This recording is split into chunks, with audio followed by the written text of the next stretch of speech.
하나님 말씀 봉독하겠습니다. 하나님 말씀은 요한복음 17장 19절 말씀입니다. 요한복음 17장 19절 말씀입니다. 또 그들을 위하여 내가 나를 거룩하게 하오니 이는 그들로 진리로 거룩함을 얻게 하려 함이니이다. 아멘. 우리 기독교 구원은 단지 천국 가는 것만이 전부가 아닙니다. 천국 백성이라고 하는 그 이름에 걸맞는 사람이 되는 것입니다. 그러니까 하나님의 자녀답게 변화되기 위하여 훈련의 모든 과정들을 포함하여 구원이라고 말하는 것입니다. 그렇기 때문에 이 구원에는 거룩함이 포함되어져 있습니다. 그러면 우리 하나님의 자녀들은 어떤 과정을 통하여 거룩함에 이를 수 있게 되는 것일까요? 오늘 이 부분을 함께 생각해 보려고 합니다. 먼저 마태복음 16장 16절을 보겠습니다. 마태복음 16장 16절입니다. 시몬 베드로가 대답하여 이르되 주는 그리스도시요 살아계신 하나님의 아들이시니이다. 예수께서 대답하여 이르시되 바요나 시몬아 내가 복이 있도다. 이를 내게 알게 하니는 혈육이 아니요 하늘에 계신 내 아버지시니라. 시몬 베드로가 고백했던 이 고백, 주는 그리스도시요 살아계신 하나님의 아들이십니다. 이 고백은 하나님의 자녀 된 사람만 할 수 있는 고백입니다. 천국 백성 된 신자들만 할 수 있는 고백이죠. 그러면 이렇게 천국 백성 된 신자들에게 하나님은 어떤 목표를 주셨을까요? 그 목표가 바로 21절 이하에 나옵니다. 21절 봅니다. 이때로부터 예수 그리스도께서 자기가 예루살렘에 올라가 장로들과 대제사장들과 서기관들에게 많은 고난을 받고 죽임을 당하고 제3일에 살아나야 할 것을 제자들에게 비로소 나타내시니 베드로가 예수를 붙들고 항변하여 이르되 주여 그리 마옵소서 이 일이 결코 주께 미치지 아니하리이다. 예수께서 돌이키시며 베드로에게 이르시되 사탄아 내 뒤로 물러가라.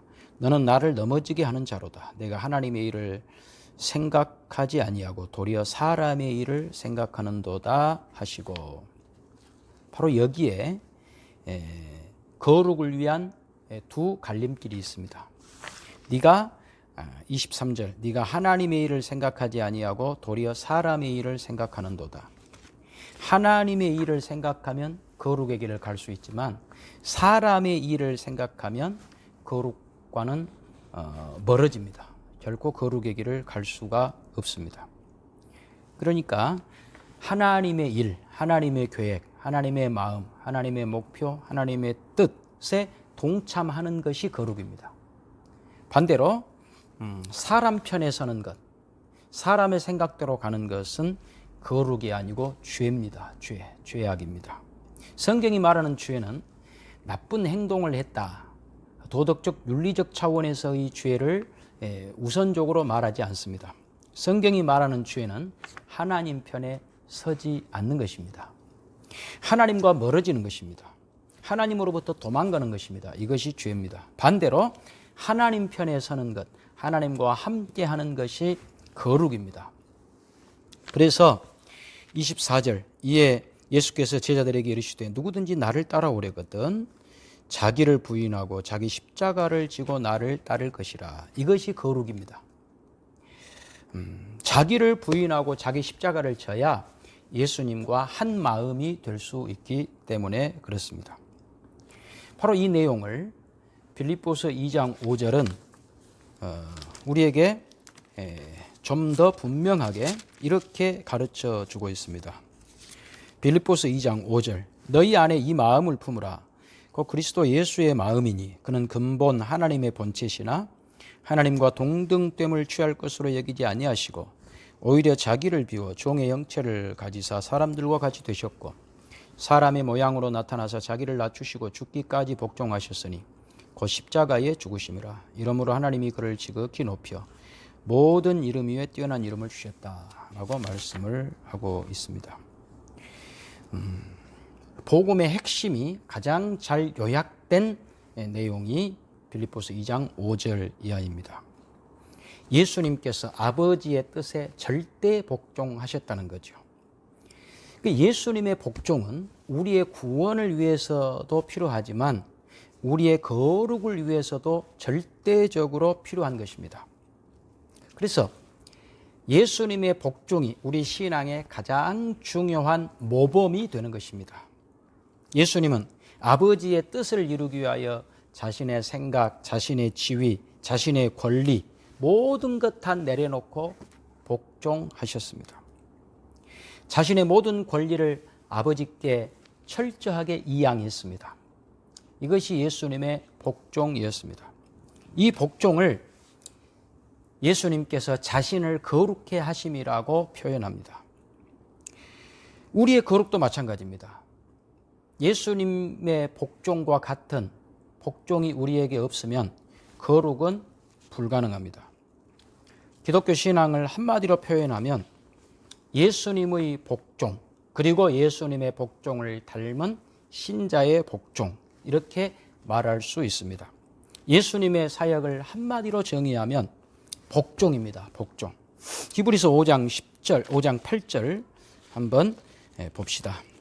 기독교 신앙의 핵심을 예수님의 복종이라고 했는데 히브리서 5장 8절 이렇게 말합니다. 그가 아들이시면서도 받으신 고난으로 순종함을 배워서 온전하게 되셨은즉 자기에게 순종하는 모든 자에게 영원한 구원의 근원이 되시고 하나님께 멜기세덱의 반차를 따른 대제사장이라 칭함을 받으셨느니라. 예수님께서 고난으로 순종함을 배워 온전하게 되셨답니다. 이 말이 무슨 말일까요? 예수님께서 고난으로 순종함을 배워 온전케 되셨다니요. 그 예수님께 무슨 부족함이 있었다는 뜻일까요? 그 말이 아닙니다. 왜냐하면 예수님은 하나님이시기 때문에 그렇습니다. 그러면 예수님이 고난으로 순종함을 배워 온전하게 되었다는 말은 무슨 말이냐? 도대체 무엇이 완성되었다는 뜻이냐? 할 때 그것은 하나님께서 예수님께 요구하신 일과 하나님의 뜻이 완성되었다는 것입니다. 하나님이 예수님에게 요구하신 것은 무엇이었습니까? 하나님의 백성을 구원하는 일입니다. 그래서 예수님은 그 일을 위하여 참 사람이 되시는 고난을 겪으셔야 했습니다. 전혀 고난을 당할 필요 없는 그분이 고난을 당하신 겁니다. 천하 만물을 만드신 그분이 자신이 만든 그 세상 안에 자신을 집어 넣으셔야 되는 그 고통, 얼마나 큰 고통이었겠습니까? 그 일을 완성하셨다는 겁니다. 그래서 하나님이 요구하신 구원을 완성하셨다는 겁니다. 그래서 예수님의 십자가는 하나님의 능력이고 하나님의 지혜라고 바울사도는 말합니다. 하나님께서 요구하시는 우리의 구원을 위하여서는 예수님은 자신의 영광, 자신의 권세 다 내려놓고 자신을 비워 종이 되어 이 땅에 낮아지셔서 오게 하시는 하나님의 그 계획을 복종함으로 이루어 드린 것입니다. 이것이 바로 예수님의 거룩하심이라고 말합니다. 우리의 구원을 위하여 자신을 거룩하게 하신 이것이 예수님의 복종입니다. 그리고 여기에는 우리의 거룩을 위한 중요한 원리도 들어 있습니다. 우리도 거룩해지기 위해서는 예수님의 이 복종을 통해서만 거룩의 길을 갈 수 있다는 것입니다. 그러면 우리 한 가지 여기에서 의문점이 생깁니다. 어떤 의문점이 생기냐 하면 왜 예수님은 고난의 길을 통하여 순종의 길을 가심으로 하나님의 뜻을 완성하셨는가 하는 것입니다. 왜 기적으로 안 하셨는가? 예수님은 얼마든지 기적을 행하실 수 있는 분이거든요. 예수님은 말씀으로 세상을 만드신 분이시거든요. 저 풍랑이는 바다를 말씀 한마디로 잠잠케 제압하셨던 분이시거든요. 죽은 지 나흘 되어 썩어 냄새나는 나사로를 살려내는 기적을 행하신 분이시거든요. 그런데 왜 예수님은 십자가에 죽으시는 방식으로 우리를 구원하셨냐는 겁니다. 그렇게 기적을 행하실 수 있는 분이 십자가에 매달리시니 사람들은 이렇게 조롱했던 것 아닙니까? 저가 남은 구원했지만 자기는 구원할 수 없나 보다. 이렇게 예수님께 모욕을 퍼부어 댔습니다. 그러나 예수님은 자신이 가셔야 될 고난과 순종의 길을 기적으로 대체하지 않으셨습니다. 왜 그러셨을까요? 왜 그러셨을까요? 우리를 위해서 그렇습니다. 우리를 위해서. 예수님께서 기적을 사용하실 때에는 분명한 목적이 있으셨습니다.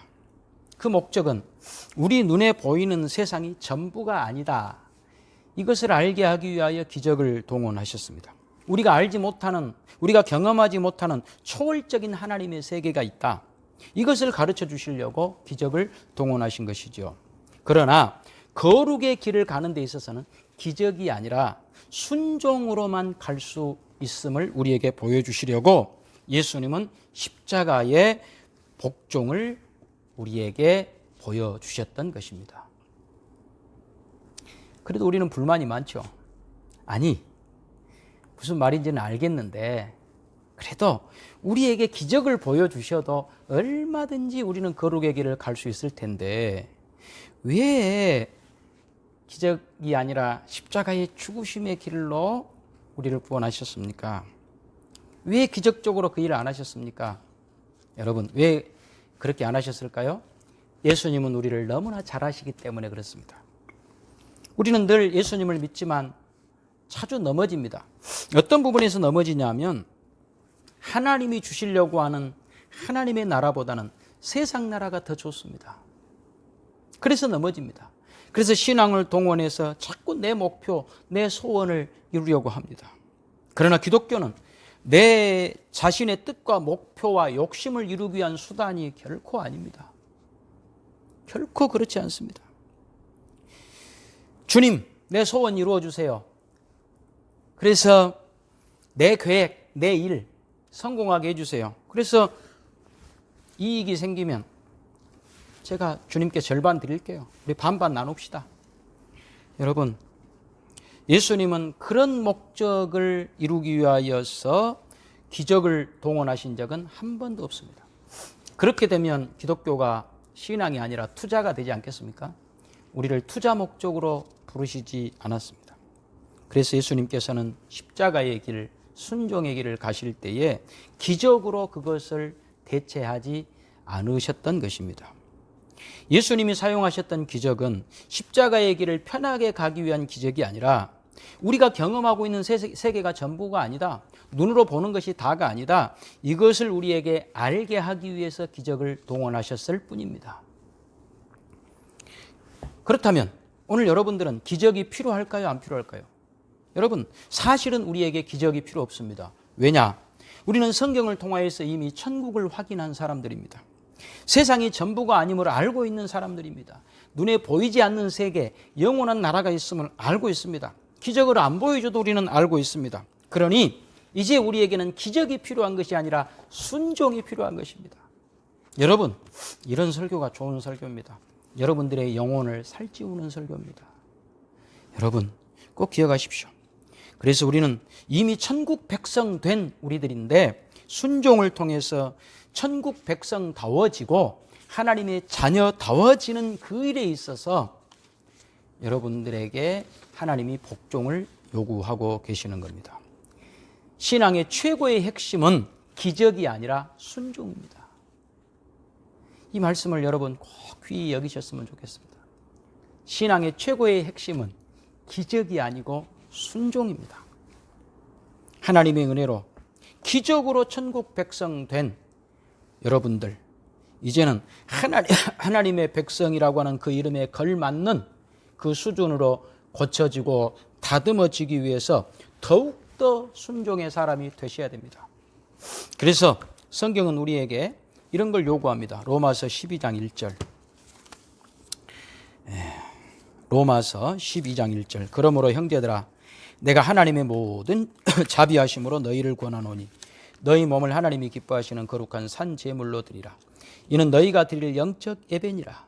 너희는 이 세대를 본받지 말고 오직 마음을 새롭게 함으로 변화를 받아 하나님의 선하시고 기뻐하시고 온전하신 뜻이 무엇인지 분별하도록 하라. 거룩한 산 제물로 드리라 그랬어요. 거룩한 산 제물. 거룩하게 되는 데 있어서 가장 중요한 것은 산재물이 되는 겁니다. 산재물. 산재물이 된다는 것은 뭐죠? 변화되는 거죠. 변화되는 것. 예수님의 마음, 예수님의 성품, 예수님의 뜻으로 변화되는 것. 그게 구체적으로 뭐죠? 그렇게 변화되는 것이 뭐죠? 3절. 내게 주신 은혜로 말미암아 너희 각 사람에게 말하노니 마땅히 생각할 그 이상의 생각을 품지 말고 오직 하나님께서 각 사람에게 나눠주신 믿음의 분량대로 지혜롭게 생각하라. 옆 사람과 비교하지 마라. 자기 할 일 잘해라. 너나 잘해. 이런 유명한 대사가 있잖아요. 영화에 너나 잘해. 그래서 나나 잘하자 이겁니다. 신앙에서 제일 중요한 것은 나나 잘하자. 내가 잘하자. 남 잘하는지 못하는지 그거 가려내는 것이 우리 신앙의 목적이 결코 아닙니다. 남 잘하는지 못하는지 가려내는다고 우리가 거룩해지지를 않습니다. 오늘날 신자들의 가장 큰 병폐는 무엇이냐? 하나님께 받은 것이, 내가 받은 것이 무엇인지에 대해서는 관심이 없습니다. 그리고 늘 옆에 있는 사람 색출해내는, 옆에 있는 사람 잘못한 것 색출해내는 것을 신앙의 가장 중요한 업무로 삼고 있다는 것, 이것이 가장 큰 잘못입니다. 간첩 찾아내듯이 누구는 이래서 나쁘고 누구는 저래서 나쁘고 이런 것밖에는 할 것이 없는 사람들이라고 하는 것, 참으로 불행한 인생들인 것입니다. 왜냐하면 그렇게 남이 잘못된 것 찾아낸다고 해서 우리가 거룩해지느냐, 그것이 우리의 열매가 되느냐? 결코 그렇지 않습니다. 오히려 남의 잘못을 많이 찾아내면요, 우리는 헛된 만족에 치우칩니다. 저 사람은 저렇게 나쁜데, 저들은 저렇게 못됐는데 나는 이 정도면 훌륭해. 양심이 무뎌지고 전혀 거룩의 길을 가지 못하게 되는 것입니다. 거룩으로 가는데 가장 나쁜 요소가 다른 사람 잘못한 것 찾아내는 것입니다. 여러분, 남이 잘못하고 있는 것이 곧 여러분이 잘하고 있다는 뜻은 아니지 않습니까? 그렇잖아요. 남들이 잘못하고 있다고 해서 그것이 내가 잘하고 있다는 뜻이에요? 남의 불행이 곧 나의 행복이에요? 그렇지 않지 않습니까? 교회에 와서도 목사님이 어떻고 장로님이 어떻고 누가 어떻고 이런 이야기가 여러분의 거룩을 이루어가는데 전혀 도움이 되지 않습니다. 교회에서 매주일 이단을 벗겨낸다고 문선명이, 여호와 증인, 신천지, 구원파 계속 비판만 하고 있으면, 그것도 한두 주일이지, 매주 그것만 하고 있으면 우리는 거룩해집니까? 이단만 비판하고 있으면 거룩해집니까? 물론 이단 감별이나 이단 비판은 필요합니다. 그러나 그것이 교회의 최종 목적은 아닙니다. 교회는 이단과 싸우기 위해서 세워준 곳이 아닙니다. 하나님의 자녀들로서 하나님의 약속의 풍성함을 경험하고 그 약속의 풍성함을 누리기 위하여, 그래서 우리가 거룩해지고 영광스러운 열매를 맺기 위하여 우리는 부름받았습니다. 이단과의 싸움은 그것을 위한 부수적인 한 과정일 뿐입니다. 그게 최종 목적은 결코 될 수가 없습니다. 여러분, 우리 신앙의 첫째 목표는 하나님께서 우리를 향해 가지고 계신 하나님의 계획, 하나님의 뜻, 하나님의 목표를 알고 우리가 부름받은 자리가 어디인 줄 알고 우리가 도달해야 될 목표 지점이 어디인지를 알고 그것을 위하여 오늘 하루는 우리는 어떻게 살 것인가를 요구받고 있는 자리, 거룩을 위하여 하나님께서 우리에게 제시하신 하나님의 목표이고 의도인 것입니다. 여러분, 그래서 로마서 12장 20절, 이 거룩을 위하여 구체적으로 우리에게 이렇게 하라는 거예요. 내 원수가 줄이거든 먹이고 목마르거든 마시게 하라. 그리함으로 내가 숯불을 그 머리에 쌓아 놓으리라. 신앙의 목표는, 첫째 목표는 원수 갚지 않는 것입니다. 원수 갚는 것이 우리 신앙의 첫째 목표가 될 수 없습니다. 하나님의 사람으로 변화되고 성숙되는 것이 신앙의 목표입니다. 그걸 위해서 21절, 악에게 지지 말고 선을 악으로 이기라. 원수가 줄이거든 먹이고 목마르거든 마시고 그렇게 해서 악에게 지지 말고 선으로 악을 이기라. 여러분, 우리가 세상의 목표만 이루겠다라고 신앙을 동원하면 우리는 더 악해질 것입니다. 하나님을 동원해서 악을 행하게 될 것입니다. 악으로 악을 이기려고 할 것입니다. 그러나 우리는 세상의 목표를 이루기 위하여 신앙생활을 하지 않습니다. 하나님의 목표를 이루기 위하여 신앙생활을 합니다. 그러니 선으로 악을 이기는 거죠. 원수 갚지 않는 것이죠. 원수를 먹이고 입히는 것이죠. 갈라디아서 5장 13절 한번 볼까요? 갈라디아서 5장 13절.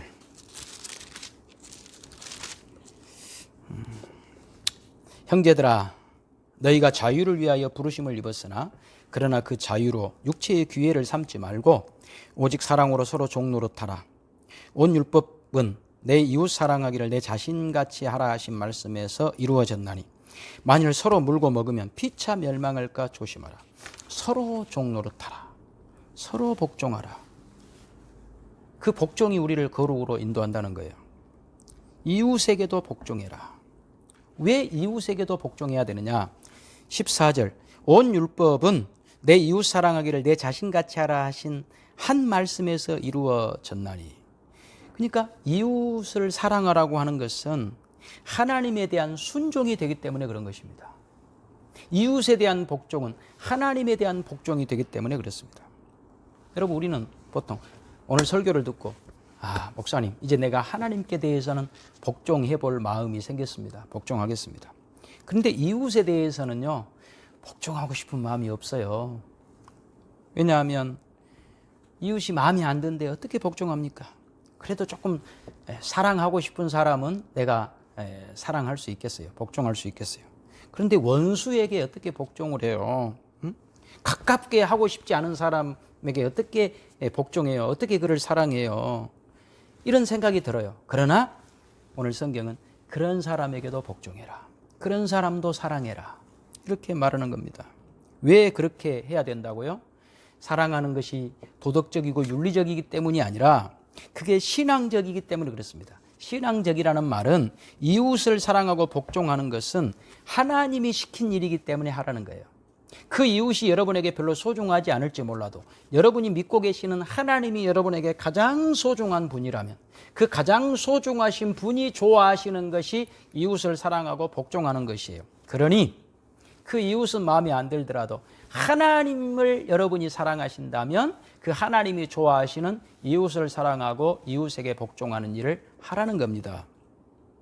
하나님이 보고 계시기 때문입니다. 그래서 사랑이 기독교 신앙의 정수인 것입니다. 여러분, 기독교 신앙에는 기적도 있고 능력도 있습니다. 그러나 기적이나 능력이 기독교 신앙의 핵심이 아닙니다. 기독교 신앙에서 거룩을 이루어가는 유일한 길은 능력이나 기적이 아니라 사랑입니다. 사랑을 통해서만 거룩을 이루어갑니다.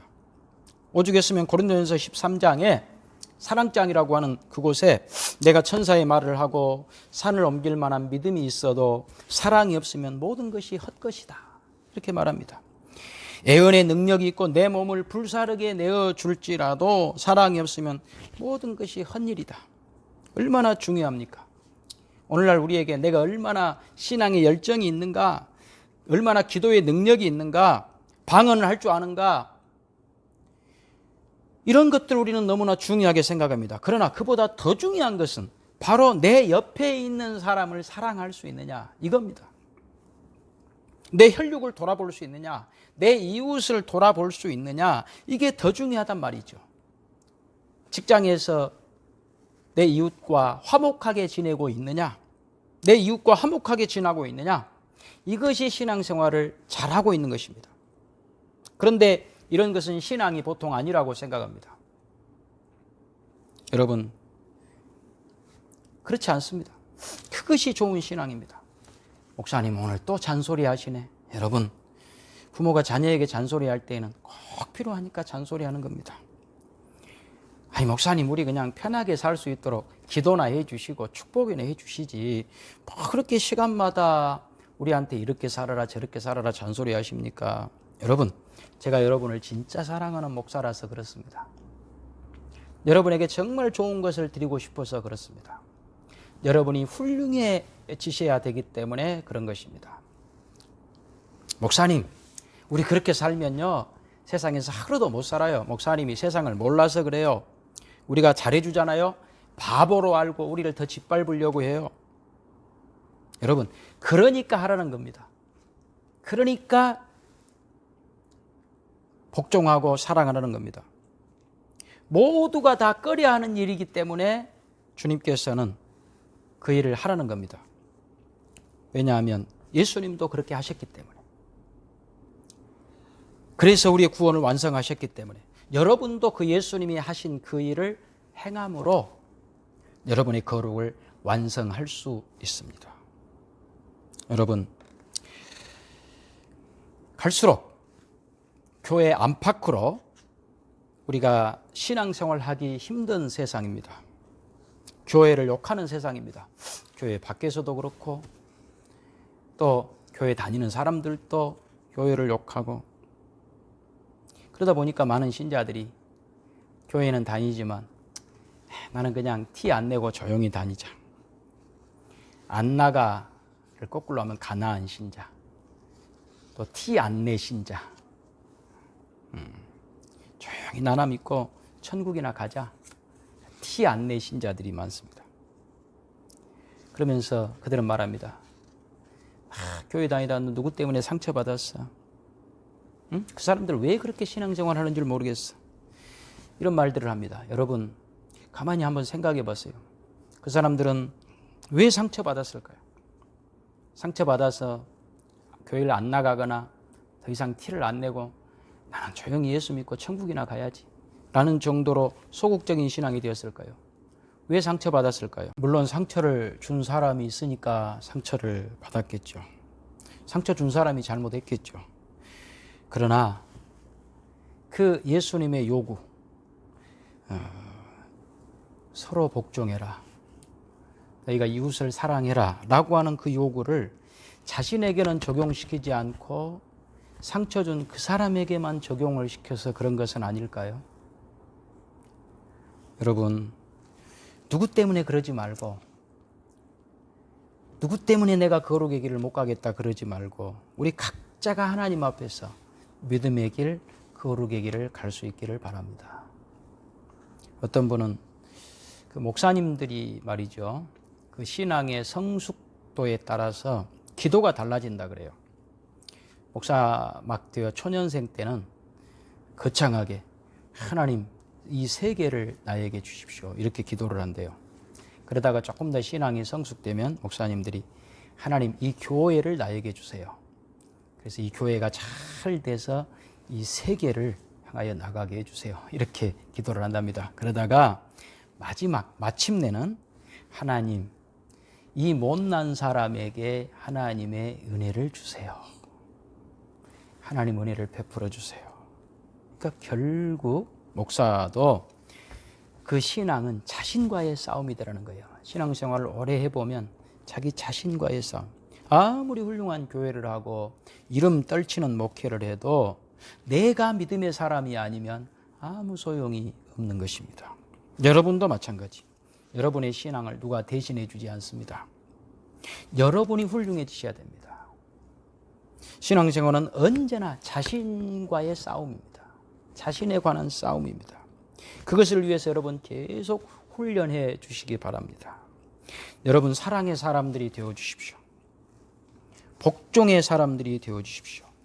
그래서 거룩의 길을 꼭 가주시기 바랍니다. 거룩을 위한 길, 복종 이외에는 없습니다. 어떤 능력이나 기적이나 세상의 방법이 여러분들을 거룩으로 인도하지 않습니다. 온전히 복종. 스데반이 돌 맞아 죽으면서까지 주의 저들의 죄를 저들에게 돌리지 마십시오. 저들이 알지 못해서 그렇습니다. 하나님의 뜻에 복종하여 이웃을 사랑하는, 죽을 때까지 사랑하는 이 놀라운 경지에 여러분 다 도달하셔서 하나님 앞에 섰을 때에 칭찬받는 복된 여러분 되시기를 주님의 이름으로 축원합니다. 기도하겠습니다. 하나님 아버지 감사합니다. 오늘 우리는 배웠습니다. 복종이 거룩을 위하여 가는 유일한 길임을 확인했습니다. 하나님께 복종하고 하나님을 사랑하듯이 내 이웃을 사랑하고 내 이웃에게 복종해라.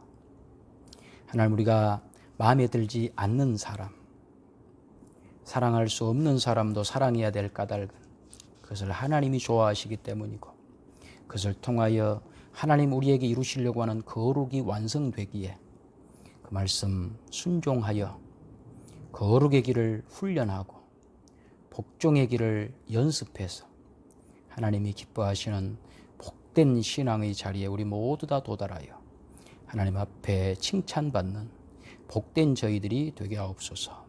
예수님의 이름으로 기도하옵나이다. 아멘.